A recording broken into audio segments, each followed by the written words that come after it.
itu patogenesisnya, gejalanya, bagaimana kan sudah kalian pelajari bersama oleh dokter dokter Triveri. Tetapi yang di sini yang ingin saya tekankan untuk kuliah di KGD-nya ini adalah manajemen dari akut eksaserbasi. Ya, jadi bagaimana kalau ada pasien asma datang ke tempatmu di malam hari saat kamu jaga UGD, ini insya Allah bisa membantu.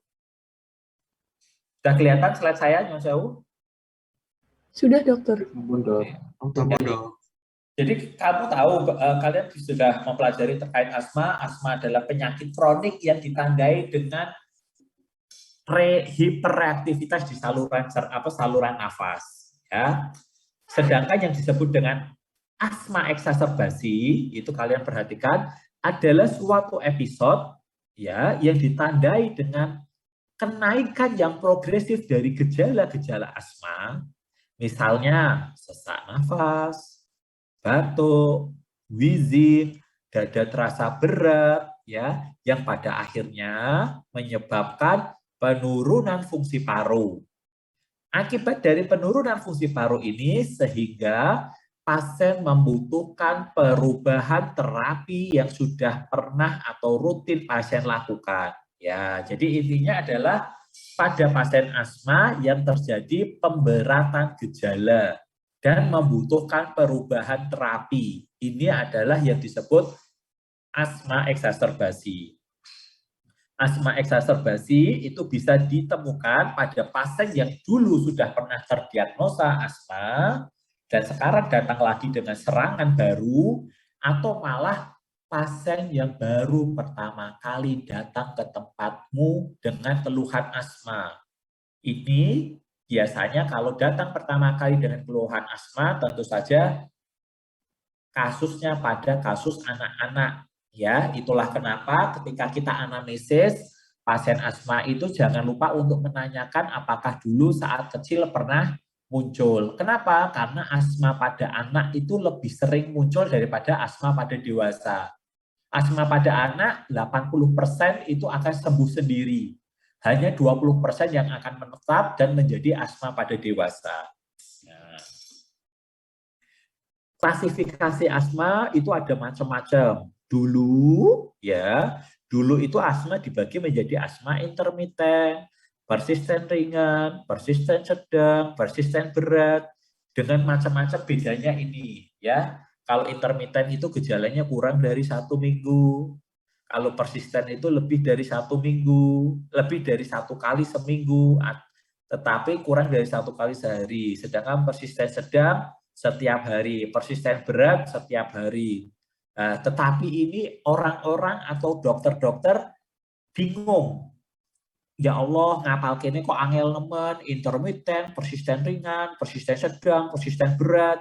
Nah, akibat dari klasifikasi yang terlalu rumit, ini tidak lagi direkomendasikan untuk membuat keputusan pengobatan. Sekarang ini sudah berubah menjadi klasifikasi asma berdasarkan tingkat pengendalian asmanya. Ya, bisa menjadi asma terkendali atau tidak terkendali. Sedangkan tengah-tengahnya adalah terkendali sebagian.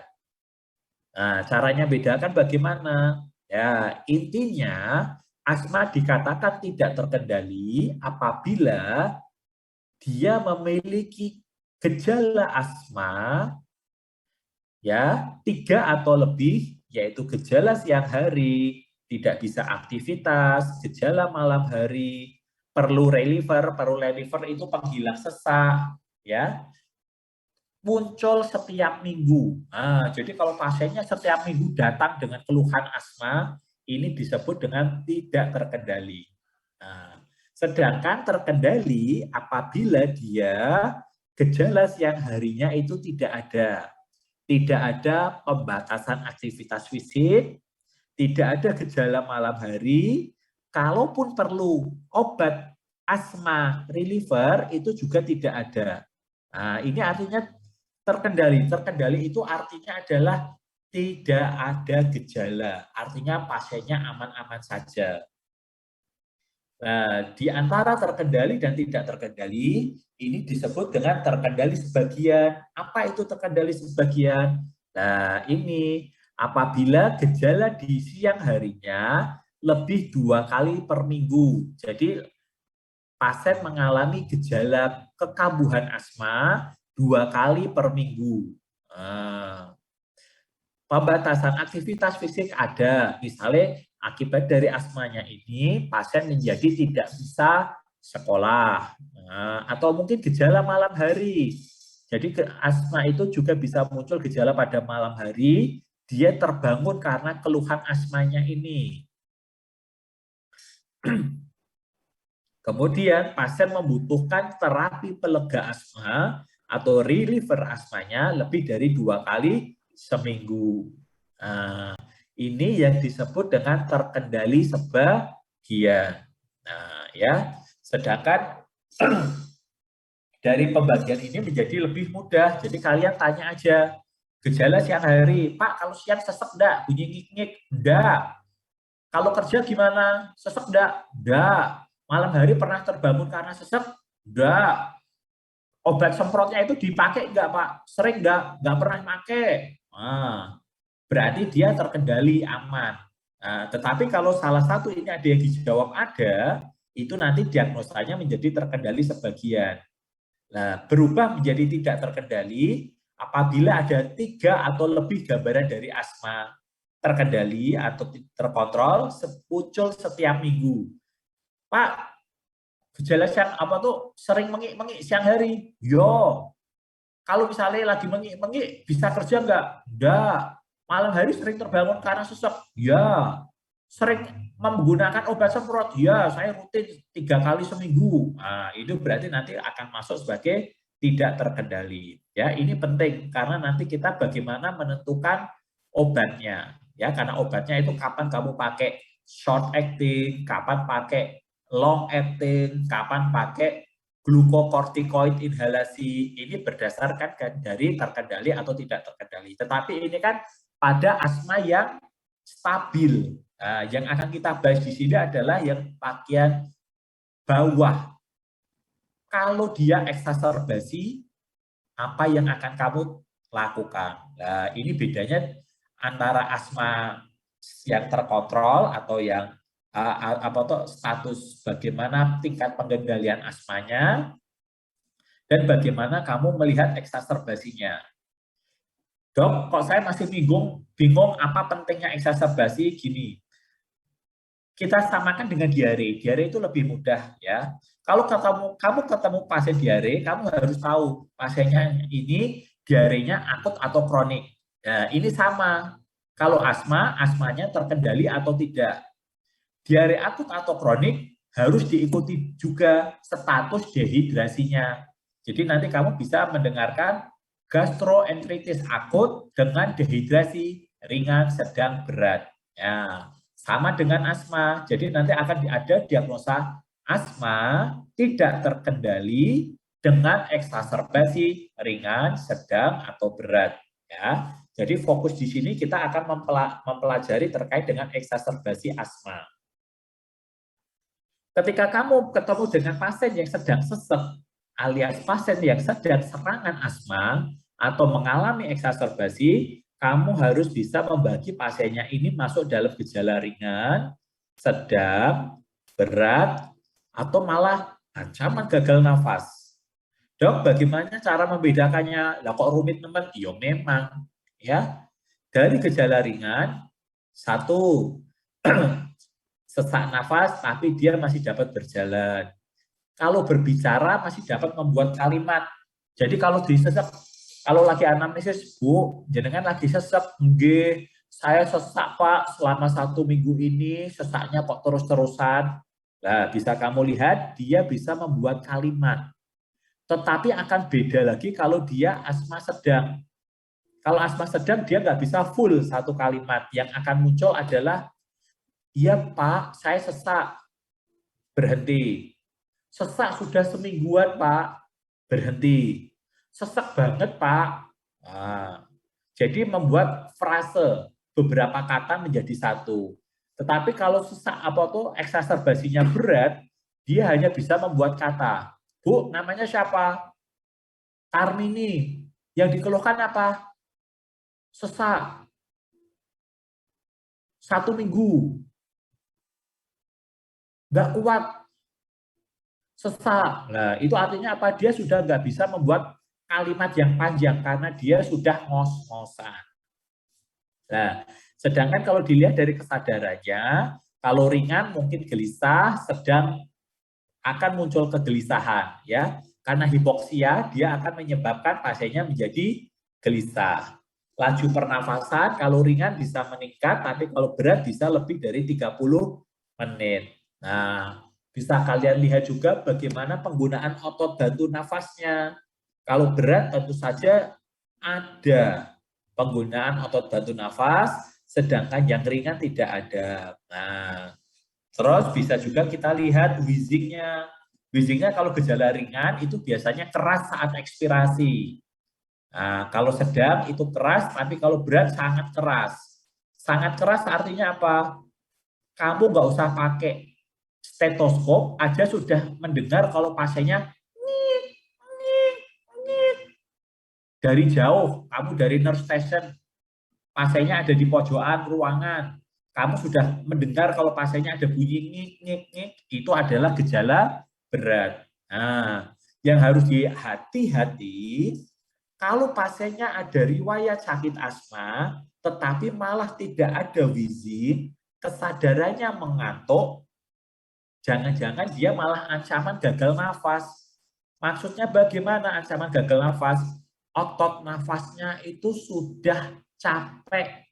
Mungkin dia asma serangan berat sudah 2 hari, nggak diobati, sampai akhirnya otot-otot nafasnya capek. Kalau sudah capek bagaimana?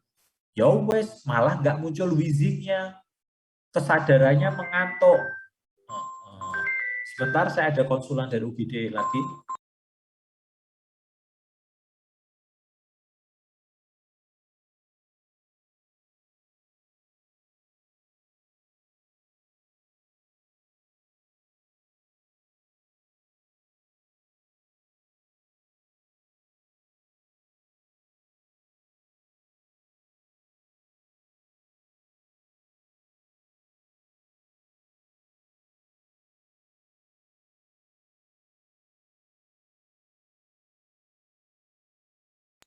Ya, mohon maaf, tadi ada konsulan. Nah, jadi jangan senang ada pasien asma kok wheezingnya hilang. Kamu harus melihat bagaimana kesadarannya. Kalau kesadarannya kompos mentis, kamu boleh senang. Tapi kalau kesadarannya mengantuk, bingung, lemes, kok paru-parunya malah tidak ada wheezing, itu disebut dengan silent chest.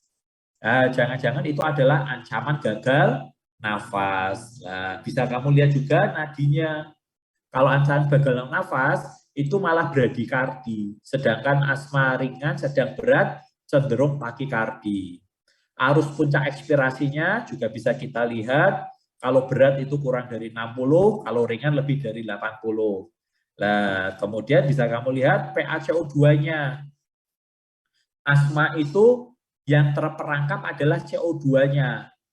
Bisa keluar atau tidak bisa keluar. Semakin berat asmanya, CO2 dalam tubuhnya semakin sulit keluar.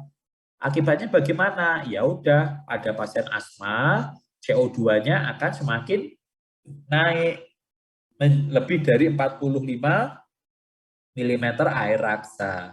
Dan tentu saja bisa dilihat dari saturasinya. Kalau gejalanya berat itu kurang dari 90, ringan lebih dari 95%. Ya. Jadi bisa kalian nanti pelajari lebih lengkap bagaimana cara membedakan asma ringan, sedang, berat, atau malah ancaman gagal nafas. Apa toh yang menyebabkan asma itu bisa mengalami eksaserbasi? Satu adalah infeksi. Paling sering adalah infeksi virus, meskipun infeksi bakteri juga bisa. Dua, tentu saja karena ini adalah reaktivitas, ya, hipersensitivitas. Tipe berapa? Kamu pelajari sendiri. Asma itu hipersensitivitas tipe berapa? Tentu saja ada paparan alergen. Bisa dalam bentuk alergen dalam food alergi, atau bisa juga dalam polusi udara. yang pernah kita bahas tadi.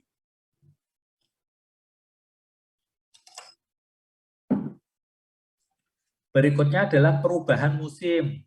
Kalau di Indonesia gampang, musimnya cuma ada dua, penghujan dan kemarau. Tetapi kalau di luar negeri, perubahan musim ini sering terjadi pada musim semi, ketika bunga-bunganya sedang mekar. Akibatnya apa? Putik, benang sari yang bisa merupakan alergen itu muncul, itu akan banyak muncul asmanya. Jadi pada musim semi. Ada juga kalau dia alergi dingin, munculnya saat musim dingin. Nah, jadi ada musim dingin, kalau dia alergi dingin, musim semi kalau alergi bunga, tuh ya. Dan berikutnya adalah adanya pasien yang tidak rutin menggunakan kortikosteroid inhalasi. Karena kita nggak bisa bohong, yang namanya asma itu adalah hipersensitivitas, obatnya tentu saja menggunakan kortikosteroid. Penghentian kortikosteroid yang mendadak ya itu bisa menyebabkan eksaserbasi dari asma. Sedangkan apa toh yang bisa menyebabkan resiko kematian pada orang yang sedang mengalami eksaserbasi asma? Satu, kalau dia memiliki riwayat punya asma hampir mati. Nah, jadi pasien yang sudah pernah mengalami ancaman gagal nafas akibat dari asma dan membutuhkan ventilator, itu resikonya dia bisa berulang dan meningkatkan resiko kematian. Nah, kemudian orang yang membutuhkan dalam 1 tahun ini pasien dirawat masuk ke rumah sakit karena asma, ya, atau pasien yang menghentikan terapi kortikosteroidnya sendiri, atau pasien yang tidak menggunakan kortikosteroid inhalasi. Jadi kortikosteroid itu memang tanda kutip obat dewa pada kasus asma. Kalau pasiennya nggak rutin menggunakan, tentu saja resiko asmanya itu muncul semakin lebih banyak. Berikutnya adalah overuse dari SABA. SABA adalah short acting beta agonis, yaitu pasien menggunakan salbutamol 1 kanister dalam sebulan. Biasanya 1 bulan itu pasien cukup 1 botol atau kurang.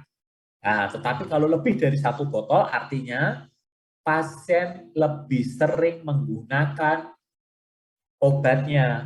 Apa yang kita pikirkan? Tentu saja pasiennya sering mengalami eksaserbasi. Nah, tentu saja nanti bisa kita lihat di sini pasien dengan gangguan psikiatri, pasien dengan gangguan alergi makanan, ya, atau pada pasien yang tidak patuh terhadap pengobatan asma. Ini semuanya akan meningkatkan resiko kematian pada pasien yang sedang mengalami eksaserbasi. Jadi kalau ketemu pasien seperti ini, lagi sesek di UGD, kamu harus lebih hati-hati karena resikonya untuk meninggal lebih tinggi. Nah, bagaimana toh pendekatan pada asma eksaserbasi? Satu, tentu saja kamu melakukan anamnesis. Sejak kapan sesaknya? Kenapa kok bisa sesak? Apakah habis bersih-bersih gudang kalau dia alergi debu? Atau habis makan makanan seafood kalau dia alergi makanan? Nah, itu bisa kamu tanyakan. Terus yang kedua, kamu menentukan asmanya ringan, sedang, berat, atau malah ancaman gagal nafas. Ya, kamu harus menilai bagaimana tingkat keparahan asmanya. Ya, berikutnya kamu cari gejala-gejala dari anafilaksis. Anafilaksis merupakan hipersensitivitas tipe 1 yang bisa mengancam nyawa. Ya. Asma salah satu dari gejala anafilaksis. Ini biasanya adalah alergi berat. Misalnya habis makan udang, seafood, habis itu gatal-gatal, sesak nafas, diare, lemes, matanya berair, lah itu anafilaksis. Nah, berikutnya kamu tanyakan juga ada nggak faktor resiko yang terkait bisa meningkatkan kematian pada kasus asma tersebut. Nah, berikutnya kamu tanyakan riwayat pengobatannya. Dulu sudah pernah pakai obat apa? Apakah patuh minum obatnya bagaimana? Kalau patuh, bagaimana respon pengobatannya? Itu nanti harus kamu tanyakan, ya. Baik, kalau tadi anamnesis, sedangkan ini adalah bagaimana kamu melakukan pemeriksaan fisiknya. Kamu melihat bagaimana beratnya eksaserbasi, ya. Kita lihat vital sign-nya berapa, kesadarannya berapa, suhu badan, kemudian pulse rate, apakah dia takikardi, respiration rate, tekanan darah, apakah dia bisa ngomong, membentuk sebuah kalimat, kata, atau malah hanya frase, dan penggunaan otot bantu nafas. Dari sini kita bisa menilai tentukan tingkat eksaserbasi asmanya. Nah, berikutnya adalah complicating faktornya. Apakah ada faktor penyulit dari asma tersebut? Seperti saya sebutkan tadi, jangan-jangan dia anafilaksis. Jangan-jangan dia ada infeksi pneumonia yang akhirnya mencetuskan asmanya. Jangan-jangan dia asmanya juga sampai menyebabkan atelektaksis, saking dia mengalami bronkokonstriksi sampai akhirnya muncul atelektaksis. Jangan-jangan sampai malah alveolusnya pecah, pneumotoraks, saking sesaknya, atau muncul pneumomediastinum. Nah, complicating faktor ini sangat penting untuk kalian evaluasi. Itulah kenapa perlu dilakukan fototoraks, foto rongsen dada. Jadi foto rongsen dada pada pasien asma tujuannya bukan untuk mendiagnosis, tapi mencari faktor complicating lainnya. Jangan-jangan ada faktor penyulit lainnya pada pasien asma, sehingga kita perlu melakukan evaluasi lebih lanjut dengan menggunakan rongsen toraks. Ya, tujuannya bukan untuk mendiagnosis, tapi mencari faktor penyulit lainnya. Nah, bisa kita lihat lagi, kita juga harus mencari ada nggak kondisi lain yang mungkin bisa menyebabkan pasiennya kok sesak nafas. Ya, jangan-jangan dia pasiennya CHF, gagal jantung. Kamu berikan terapi asma bola balik, kok sesaknya nggak hilang. Jebule dia gagal jantung. Ya nggak bisa. Berarti kamu harus bisa menyingkirkan diagnosis lain. Gagal jantung. Jangan-jangan dia kesedak bakso. Ya, jangan-jangan dia ada pulmonary embolism. Nah, jangan-jangan ada obstruksi laring, misalnya adalah laringitis akibat dari difteri, ya itu beda lagi. Nah, ya, jadi ini adalah pemeriksaan fisik. Kamu tentukan keparahan asmanya, mencari faktor-faktor penyulitnya, dan mencari faktor-faktor kondisi lain yang mungkin juga bisa menyebabkan sesak nafas. Jadi intinya adalah mencari diferensial diagnosisnya. Apa yang bisa kamu lakukan ketika kamu di UGD? Satu, ukurlah fungsi parunya. Tapi problemnya, spirometri itu yang kita gunakan untuk mengukur fungsi parunya tidak bisa tersedia secara luas di UGD. Ya, dok punya spirometri di mana? Di poli penyakit dalam. Lah pasiennya sesek jam 11 bengi, apa yo nunggu di sesok. Nah, ini yang menjadi sulit. Sehingga pengukuran dari fungsi paru ini menjadi jarang dilakukan di Indonesia. Ingat ya, di Indonesia. Tetapi kalau di luar negeri, spirometri bisa digunakan secara luas di UGD. Berikutnya kamu harus melihat saturasi oksigennya berapa. Nah, ya, saturasi oksigennya berapa karena berkaitan dengan terapi oksigen yang akan kamu berikan. Analisa gas darah tidak perlu rutin dilakukan, tetapi kapan dilakukan kamu harus melakukan analisa gas darah? Satu, jika kamu memiliki riwayat FEV1 kurang dari 50% dari prediksi. Artinya apa? Jangan-jangan pasiennya itu campuran dengan PPOK. Ya, kamu sudah belajar spirometri, FEV1 itu untuk melihat COPD, Chronic Obstructive Pulmonary Disease alias PPOK. Atau kamu sudah melakukan terapi yang optimal, ternyata responnya tidak bagus. Atau malah sudah kamu terapi, kok malah mengalami pemberatan. Nah, ini baru kamu lakukan analisa gas darah untuk mencari evaluasi dari pengobatan.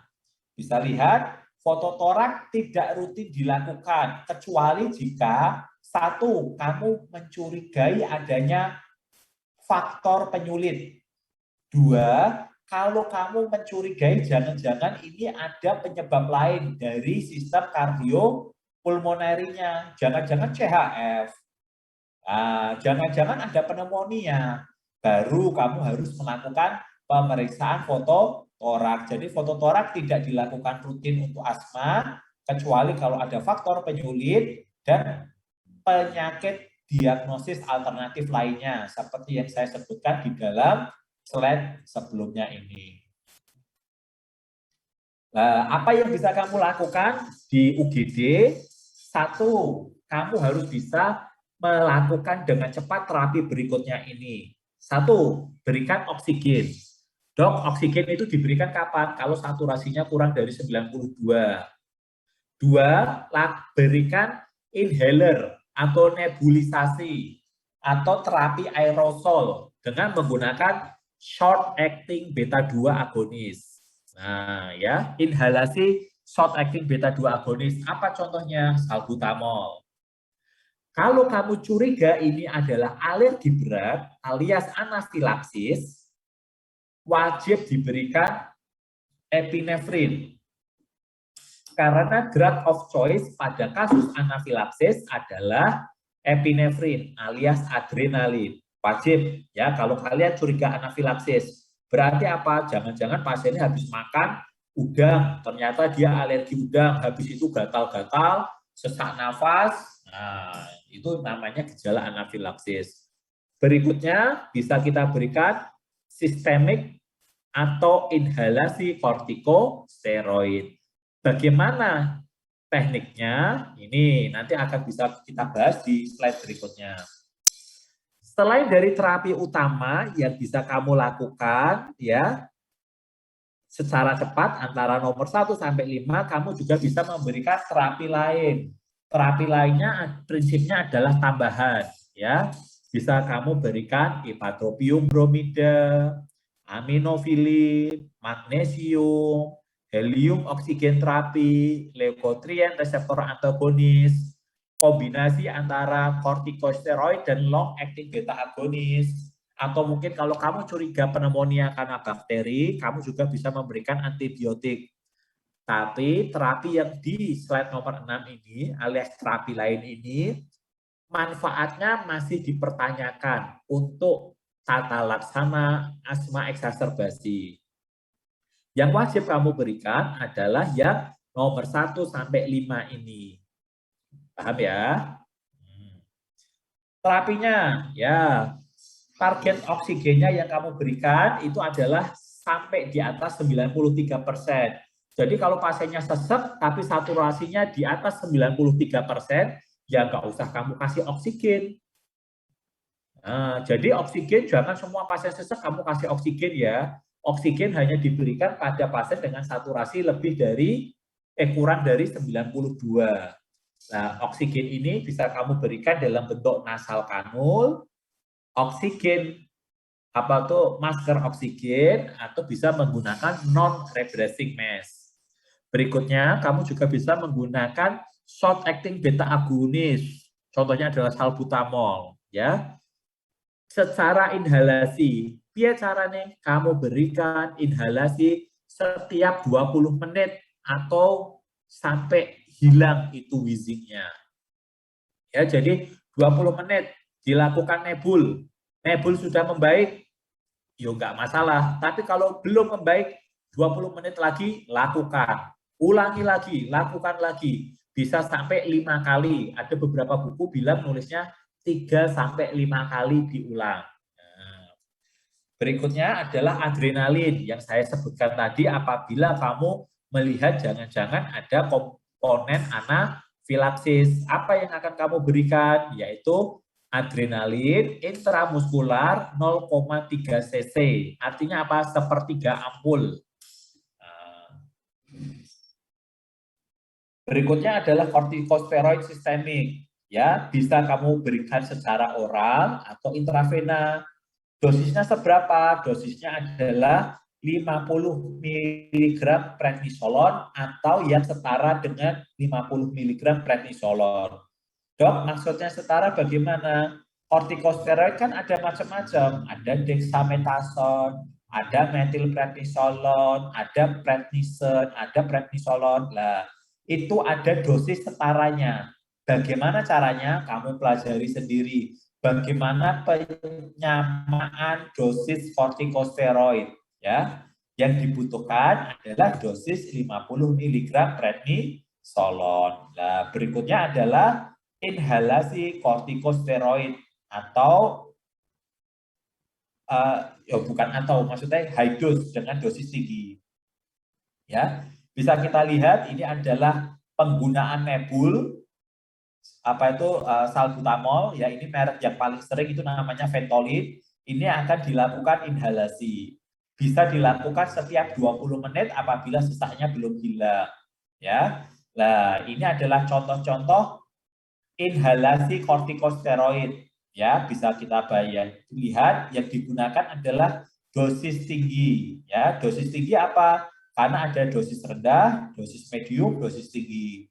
Tapi nanti pada prinsipnya kamu mencari kortikosteroid inhalasi dosis tinggi, ya. Beclomethasone berarti itu yang 1000 mg, budesonide itu yang 800, fluticasone itu yang lebih dari 500 mg.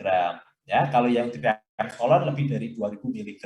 Saya nggak akan mengeluarkan soal yang sampai sedetail dosis-dosisnya, nggak usah kamu hafalin. Yang jelas kamu paham kalau kamu harus memilih yang ICS dosis tinggi atau kortikosteroid dosis oral setara dengan 50 mg prednisolon. Nah, ini yang saya sampaikan tadi, ada beberapa terapi yang bisa kita berikan. Ipatroium-bromida itu short acting antikolinergik, itu bisa kita berikan pada kasus yang moderate to severe. Nah, itu bisa menunjukkan perbaikan yang lebih menonjol dibandingkan dengan salbutamol saja.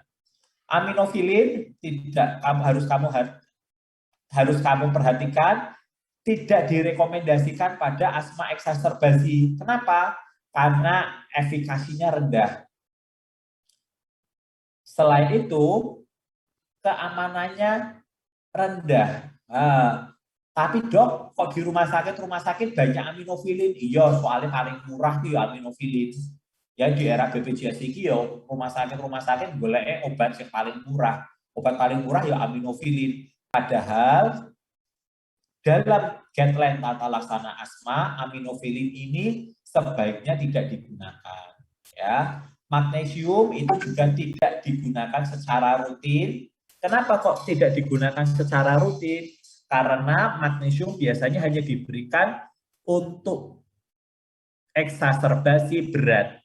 Ya, dia merupakan muscle relaksan. Jadi bronkus yang konstriksi dengan diberikan magnesium diharapkan bisa rileks. Jadi bronkokonstriksinya berkurang. Helium oksigen terapi nggak usah dipikir, di Indonesia tidak ada. Leukotriene reseptor antagonis itu merupakan obat baru, masih terbatas evidence-nya, ya. Kombinasi antara ICS dengan long acting. Nah, kalau dengan long acting itu juga tidak direkomendasikan, karena yang direkomendasikan adalah yang short acting. Nah, jadi apa yang harus kamu lakukan ketika ketemu pasien sesak nafas akibat dari asma di UGD? Tentu saja kamu sebagai dokter harus tahu A, B, C, D. Ya, apa problemnya? Airway, breathing, circulation. Ya, setelah kamu yakin ini problemnya di breathing, yaitu asma, kamu lihat apakah ada tanda-tanda pasien gelisah, bingung, drowsiness itu orangnya diem saja, kayak orang yang habis tenggelam. Ya, kemudian ada silent chest. Silent chest itu wheezingnya tidak ada. Nah, kamu harus hati-hati. Kalau ada tanda dari ini, asma kok dengan tanda ini harus langsung masuk ke ICU. Kenapa? Karena ini masuk dalam asma dengan ancaman gagal napas. Berarti apa yang kamu lakukan? Langsung berikan oksigen, berikan short acting beta 2 agonis, dan siap-siap untuk intubasi. Nah, tetapi kalau kamu lihat, loh, pasiennya kok tidak ada tanda-tanda confusion, tidak ada tanda-tanda silent chest, tidak ada tanda-tanda drowsiness, apa yang kamu lakukan? Ya udah, kamu masuk ke triasenya. Kamu tentukan pasiennya, apakah dia masuk mild atau moderate, ataukah severe. Tahunya dari mana? Ya ini, bisa ngomong kata atau kalimat, duduk atau terlentang, agitasi atau tidak. Ya ini pada prinsipnya sudah kita bahas tadi. Kamu tentukan, dia serangannya masuk yang mana, mild, moderate, atau severe. Ya, kalau dia, ini lanjutannya ya, kalau dia masuk ke mild dan moderate, terapinya ini, short acting beta 2 agonis, cukup itu saja, plus oral kortikosteroid. Nah, pertimbangkan bisa diberikan ipratropium bromida. Tetapi prinsipnya untuk mild to moderate, kamu memberikan SABA, oral kortikosteroid, dan pertahankan saturasinya di atas 93 sampai 95. Nah, ini berbeda kalau dia masuk yang severe. Kalau ini mild moderate, yang ini severe. Kalau severe nanti yang kamu berikan ada ini, short beta 2 agonis plus ipratropium bromida, pertahankan oksigennya 93 sampai 95, ditambah oral kortikosteroid. Ya, ini yang severe. Nah, pertimbangkan juga kamu bisa memberikan magnesium. Pertimbangkan juga inhalasi kortikosteroid dosis tinggi. Ini untuk yang severe. Sedangkan ini untuk yang moderate atau mild. Nah, setelah kamu memberikan terapi, yang kamu lakukan adalah mengevaluasi. Oh, bagaimana? Oh, ternyata pasiennya semakin mengalami pemburukan, malah masuk ke dalam gejala sesak nafas berat. Ya, berarti kamu harus melakukan asesmen ulang, balik lagi ke atas ini. Ada nggak gejala ini? Drowsiness, confusion, silent chest. Kalau ada, masukkan ke ICU. Siap-siap ngirim ke ICU. Nah, tetapi kalau ternyata dengan pemberian obat ini kok membaik, ya, ya, ternyata membaik, harusnya dilakukan pengukuran fungsi paru. Nah, problemnya spirometri di Indonesia tidak ada. Ini yang menjadi problem. Jadi harusnya pasien yang sesak tadi, setelah kamu memberikan terapi dan membaik, dilakukan evaluasi fungsi paru 1 jam setelah pasien tidak sesak. Nah, di sini nanti dia bagaimana prosesnya, apakah dia masuk ke dalam moderate atau severe. Nah, karena di Indonesia ini jarang ada pun di rumah sakit besar, misalnya Karyadi, ya, Sarjito. Di Sarjito sendiri dulu saya waktu pendidikan di Sarjito UGM itu spirometri juga hanya bisa sampai jam 4 sore. Artinya apa? Kalau malam-malam ya tetap nggak bisa. Nah, ini menjadi problem kita semua. Tapi ya pada prinsipnya kamu tahu sebagai dokter umum terapi awalnya apa. Kalau moderate masuk ke sini, kalau severe masuk yang ke sini. Ya. Tujuanmu apa toh? Kamu melakukan tata laksana dari eksaserbasi akut ini. 1, supaya obstruksinya cepat hilang, secepat mungkin. Wheezingnya hilang. Wheezingnya hilang bukan masuk ke ancaman gagal nafas, tetapi wheezingnya hilang karena memang sudah membaik. Ya, kamu harus menghilangkan obstruksinya. Berikutnya, hilangkan hipoksemianya. Berikutnya, mengembalikan pasien ke dalam fisiologi paru yang normal secepat mungkin. Nah, Itu adalah tujuan utama kamu melakukan tata laksana manajemen eksaserbasi. Setelah itu hilang, obstruksinya hilang, hipoksemianya hilang, fisiologi parunya sudah membaik, kita edukasi supaya pasiennya jangan sampai jatuh ke dalam eksaserbasi lagi, yaitu mencegah kekambuhan.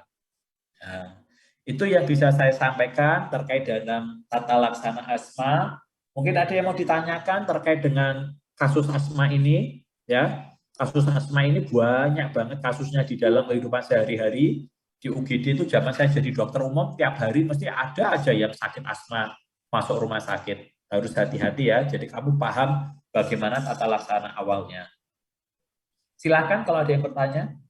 Izin bertanya, dokter. Ya, siapa namanya? Aulia Syukur Hapsari. Iya, dokter. Gimana? Ada yang mau ditanyakan gimana? Iya, dokter. Izin bertanya tadi untuk yang manajemen asma, apabila dari mild moderate, kemudian waktu mengalami perburukan ke severe itu, apakah kan di mild moderate-nya kan sudah diterapi dengan SABA dan juga oral kortikosteroid nih, dokter. Nah, kemudian bila mengalami perburukan hanya ditambah ipratropium bromidanya atau ditambah SABA dan oral kortikosteroid lagi nih, dokter? Satu yang mau ku jawab, bagaimana untuk oral kortikosteroidnya? Lihat, dosis oral kortikosteroidnya berapa ini?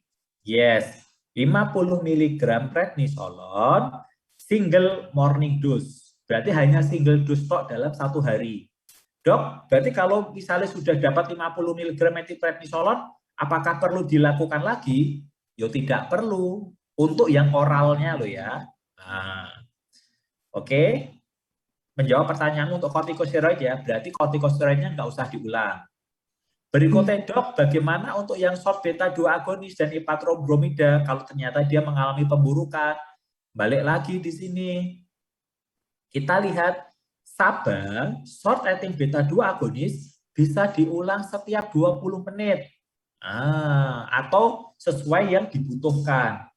Jadi bagaimana kalau misalnya pasiennya tadi jam 10 sudah diberi shot beta 2 agonis, jam setengah 11 atau 20 menit setelahnya kok masih sesek, apakah boleh diberikan shot acting beta 2 agonis? Boleh, kamu berikan lagi, karena bisa diulang setiap 20 menit.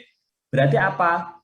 Berikan lagi shot acting beta 2 agonis, tambah ipatropium bromida, plus bisa kamu pikirkan untuk diberikan magnesium alias MgSO4.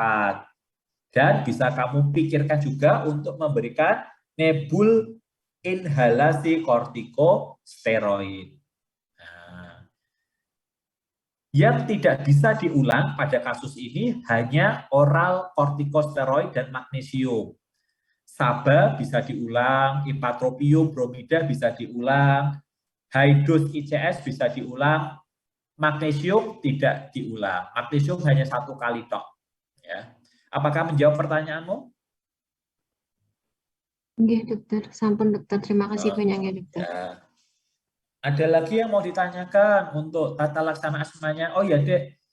Saya ketika membuat slide ini, saya menggunakan GINA. GINA itu Global Initiative for Asthma tahun 2019. Mungkin ketika nanti tahun 2021 atau 2022 ginanya keluar lagi, slide ini mungkin sudah berubah. Ya. Jadi kalau kamu ingin belajar terkait asma, belajarlah GINA. GINA itu Global Initiative for Asthma. Sedangkan kalau kamu pengen belajar PPOK atau COPD, itu belajarnya lewat GOLD, GOLD. GOLD itu apa namanya global saya lupa kepanjangannya, itu untuk COPD ya. Asma itu kamu pakai guideline GINA, kalau COPD kamu pakai guideline GOLD gitu. Jadi mungkin kalau kamu besok sudah jadi dokter atau sudah koas belajar terkait dengan tata laksana asma, mungkin slide ini sudah berubah lagi. Kamu cek dengan GINA yang terbaru ya. Ada lagi yang mau ditanyakan?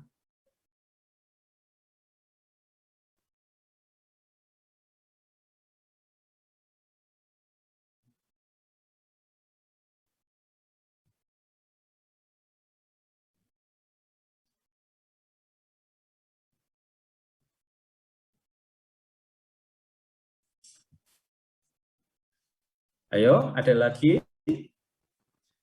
Nah, kalau nggak ada, nanti untuk pembelajaran ini kamu intinya guideline yang saya sampaikan tadi berasal dari Gina ya, Gina 2019 ketika saya membuat slide ini, mungkin nanti bisa berubah lagi. Ya udah, kalau tidak ada, sudah hampir jam 5, kita tutup dengan bacaan hamdalah, alhamdulillahirabbil alamin. Semoga apa yang saya sampaikan bisa bermanfaat untuk adik-adik semuanya untuk tata laksana di kegawat daruratan. Kita tutup dengan